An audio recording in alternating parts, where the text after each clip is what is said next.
அதாவது ஒரு நதி ஒரு இடத்துலேருந்து அப்படியே புறப்பட்டு வரும் அதனுடைய ஒரு ஓன் பாதையில், இல்லைங்களா? அப்படி வரும்போது ஒரு இடத்துல கொஞ்சம் பேர் கூடி நின்று விளக்குகளை ஏற்றி நதியில் விட்டு வணங்குவாங்க. நதி போய்கிட்டே இருக்கும்.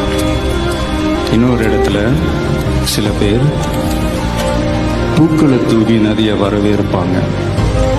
நதி போய்கிட்டே இருக்கும். வேற ஒரு இடத்துல சில பேர், நம்மளை பிடிக்காத சில பேர்,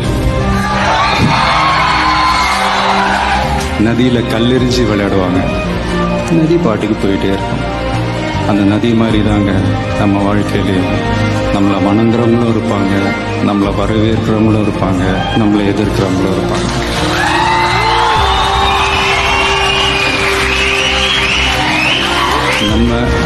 நம்ம வேலை, நம்ம கடமையை செம்மையாக செஞ்சுட்டு அந்த நதி மாதிரியே போய்கிட்டே இருக்கணும்.